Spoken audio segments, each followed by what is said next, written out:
Jumpa lagi Sobat Olahraga, bagaimana kabar kalian? Semoga selalu dalam keadaan sehat. Pada video kali ini, kita akan memberikan informasi terbaru diantaranya sebagai berikut. Gagal naturalisasi. Inilah alasan mengejutkan mengapa Ryan Flamingo tak bisa bela timnas Indonesia, tapi masih ada solusinya. Shin Tae-yong percaya diri bahwa timnas Indonesia tumbangkan Arab Saudi di GBK. Saya sudah paham betul timnas Arab Saudi.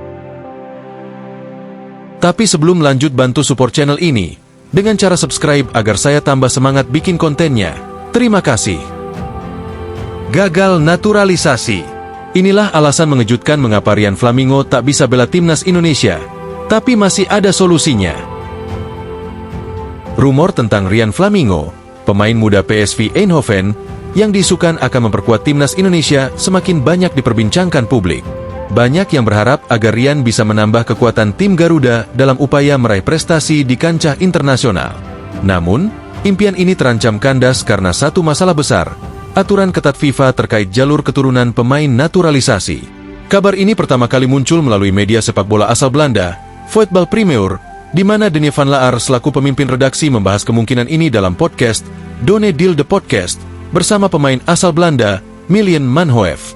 Sayangnya, meskipun Ryan memiliki keturunan Indonesia, peraturan FIFA membuat peluangnya untuk bermain di timnas Indonesia sangat kecil.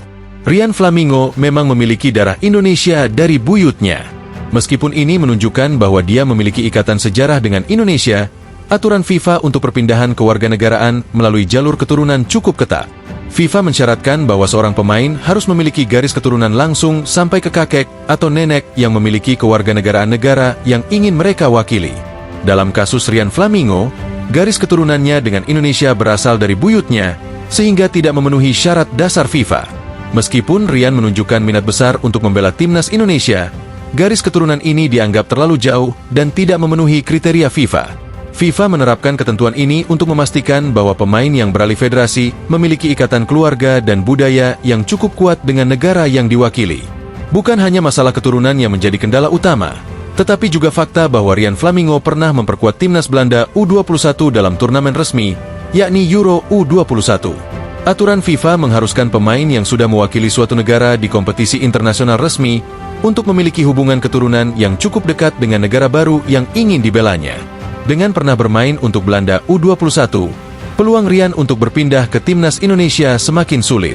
FIFA menerapkan aturan ini untuk mencegah perpindahan yang hanya didasari alasan karir tanpa ikatan kuat dengan negara yang akan diwakili. Dengan tidak adanya hubungan keturunan yang cukup dekat, kecil kemungkinan Ryan dapat memenuhi persyaratan ini. Meski peluang Ryan bermain di timnas Indonesia kecil melalui jalur keturunan, masih ada satu alternatif yang bisa ditempuh. FIFA memberikan kesempatan kepada pemain yang tinggal dan bermain di suatu negara selama minimal 5 tahun untuk bisa membela negara tersebut, tanpa harus memiliki garis keturunan langsung. Artinya, jika Ryan bersedia bermain di Liga Indonesia dan tinggal di Indonesia selama 5 tahun berturut-turut, peluangnya untuk membela timnas Garuda akan terbuka. Meski demikian, opsi ini tentu tidak mudah bagi pemain muda seperti Ryan yang kini membangun karirnya di Eropa bersama klub besar PSV Eindhoven. Memilih untuk pindah ke Liga Indonesia bukanlah keputusan yang mudah. Banyak hal yang perlu dipertimbangkan, termasuk perbedaan tingkat kompetisi dan kemungkinan terhambatnya karir internasional di level klub. Namun, beberapa pemain naturalisasi sebelumnya telah memilih jalur ini demi bisa membela timnas Indonesia. Jika Ryan mengambil keputusan ini, dia tidak hanya akan memiliki kesempatan bermain untuk timnas, tetapi juga terhubung lebih dekat dengan budaya dan masyarakat Indonesia. Kasus ini bisa menjadi pelajaran penting bagi PSSI dalam proses pemilihan dan evaluasi pemain naturalisasi. PSSI diharapkan lebih teliti dalam memastikan bahwa calon pemain memenuhi semua kriteria FIFA sebelum memulai proses panjang naturalisasi. Dengan cara ini, waktu dan sumber daya bisa dihemat, dan PSSI bisa fokus pada pemain yang benar-benar memiliki peluang kuat untuk membela timnas Indonesia.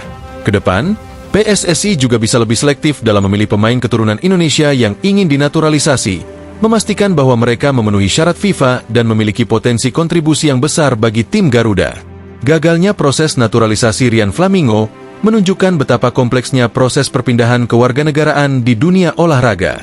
Meski secara teknis memiliki darah Indonesia, aturan FIFA memastikan bahwa ikatan keturunan yang kuat tetap harus menjadi dasar utama. Syarat ini diterapkan agar pemain yang membela suatu negara tetap memiliki ikatan historis dan emosional yang kuat, bukan hanya sekadar keputusan karir. Namun, meski peluang Rian untuk bermain bersama timnas Indonesia terhambat, ini tidak menutup kemungkinan bagi pemain keturunan lainnya yang memenuhi syarat untuk bergabung di masa depan.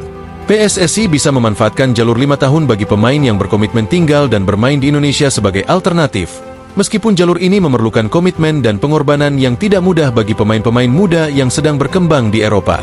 Meski gagal dinaturalisasi melalui jalur keturunan, Rian Flamingo tetap memiliki potensi untuk memperkuat timnas Indonesia jika dirinya memutuskan untuk mengambil jalur 5 tahun di Liga Indonesia. Keputusan ini memang sulit, tetapi dukungan penuh dari supporter sepak bola Indonesia bisa menjadi motivasi bagi Rian atau pemain keturunan lainnya untuk tetap berjuang demi kesempatan mengenakan seragam tim Garuda. Kasus ini sekaligus menunjukkan bahwa naturalisasi pemain bukanlah proses yang mudah dan membutuhkan persiapan matang dari semua pihak, termasuk PSSI, agar peluang Indonesia mendapatkan pemain-pemain berkualitas tetap terbuka. Meski gagal, peluang untuk pemain keturunan yang memiliki bakat besar seperti Rian Flamingo tetap ada di masa depan, khususnya jika PSSI mampu menyusun strategi yang tepat dalam proses seleksi dan naturalisasi pemain. Dengan ketatnya aturan FIFA dan garis keturunan yang terlalu jauh, peluang Rian Flamingo untuk membela timnas Indonesia melalui jalur keturunan hampir tertutup. Namun, masih ada alternatif yang bisa ditempuh melalui jalur tinggal 5 tahun di Indonesia. Keputusan ini tentu membutuhkan pertimbangan yang mendalam dari Rian dan pihak terkait. Kegagalan ini menjadi pelajaran berharga bagi PSSI dalam memilih pemain naturalisasi di masa depan. Dengan strategi yang lebih matang, PSSI bisa tetap mempertahankan peluang bagi timnas Indonesia untuk diperkuat pemain-pemain keturunan yang memenuhi syarat dan memiliki potensi besar. Peluang untuk melihat pemain keturunan seperti Rian Flamingo memperkuat timnas Garuda mungkin masih terbuka di masa depan, terutama jika dukungan penuh dari PSSI, supporter, dan masyarakat Indonesia terus mengalir. Shin Tae-yong percaya diri bahwa timnas Indonesia tumbangkan Arab Saudi di GBK. Saya sudah paham betul timnas Arab Saudi. Pelatih timnas Indonesia, Shin Tae-yong, jadi sorotan jelang laga krusial kualifikasi Piala Dunia 2026 melawan dua raksasa Asia, Jepang dan Arab Saudi. Dengan dua pertandingan penting yang akan digelar di Stadion Gelora Bung Karno pada 15 dan 19 November 2024, perhatian publik terpusat pada apakah skuad Garuda mampu meraih hasil positif. Shin Tae-yong, yang diberi target tinggi oleh PSSI untuk mencapai posisi 4 besar di grup C, menegaskan keyakinannya bahwa timnas Indonesia bisa meraih hasil baik, terutama melawan Arab Saudi. Bahkan, pelatih asal Korea Selatan ini optimistis anak asuhnya mampu menaklukkan Arab Saudi di kandang sendiri. Pernyataan ini diungkapkan Shin Tae-yong kepada media pada 29 Oktober 2024, setelah Federasi Sepak Bola Arab Saudi baru-baru ini memutuskan mengganti pelatih dari Roberto Mancini ke Hervé Renard. Pergantian pelatih tidak akan memberikan perubahan besar dalam waktu singkat, ujar Shin Tae-yong. Timnas Saudi tidak punya waktu untuk melakukan pergantian pemain drastis. Saya memahami karakter pemain Saudi dan tahu kecenderungan unik mereka yang tidak akan berubah dalam waktu singkat, lanjutnya. Pengalaman Shin menghadapi tim Arab Saudi tentu menjadi modal besar bagi Indonesia, apalagi ia yakin strategi yang disiapkannya mampu menghadirkan kejutan. Pertemuan terakhir antara Indonesia dan Arab Saudi di kualifikasi ini meninggalkan kenangan manis bagi para penggemar sepak bola Indonesia. Dalam laga tersebut, timnas Indonesia berhasil menahan imbang Arab Saudi 1-1 di King Abdullah Sport City, Jeddah. Kala itu, skuad Garuda tampil percaya diri dan menunjukkan perlawanan gigih di kandang lawan. Dengan posisi sebagai tuan rumah kali ini, Indonesia memiliki peluang yang lebih besar untuk meraih poin penuh. Dukungan ribuan supporter setia di Stadion Gelora Bung Karno tentu akan memberikan energi tambahan bagi para pemain seperti Jai Itzes dan rekan-rekan. Pertemuan ini diharapkan menjadi kesempatan bagi Indonesia untuk kembali menorehkan hasil positif di kancah sepak bola Asia. Target tinggi yang diberikan PSSI kepada Shin Tae-yong bukanlah tanpa alasan. Dengan dukungan penuh dan kekuatan sebagai tuan rumah, Shin berambisi membawa Indonesia mencetak sejarah. Laga melawan Jepang dan Arab Saudi menjadi penentu penting bagi posisi Indonesia di klasemen Grup C. Para penggemar Garuda kini menanti aksi tim kesayangan mereka di GBK. Apakah dukungan supporter dan strategi Shin Tae-yong akan cukup untuk menaklukkan Arab Saudi? Atau akankah Indonesia kembali menghadirkan kejutan bagi Asia? Nah, demikianlah video kita kali ini. Semoga bermanfaat buat kalian semua. Akhir kata saya izin pamit. Terima kasih.